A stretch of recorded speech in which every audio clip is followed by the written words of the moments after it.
I bought this bottle of Biliato just to support a fellow brother that happens to share my name, Refilwe.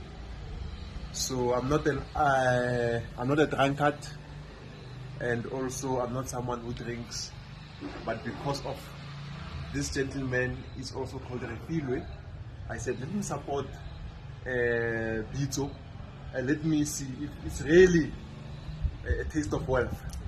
And if it's a scam, if I can drink this and I find it's a scam, I'm gonna be disappointed with this gentleman called Refilwe, and he will need to change the name.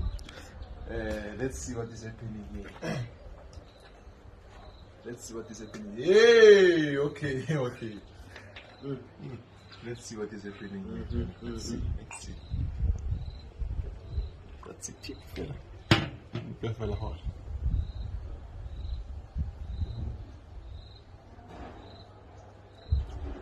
Ah!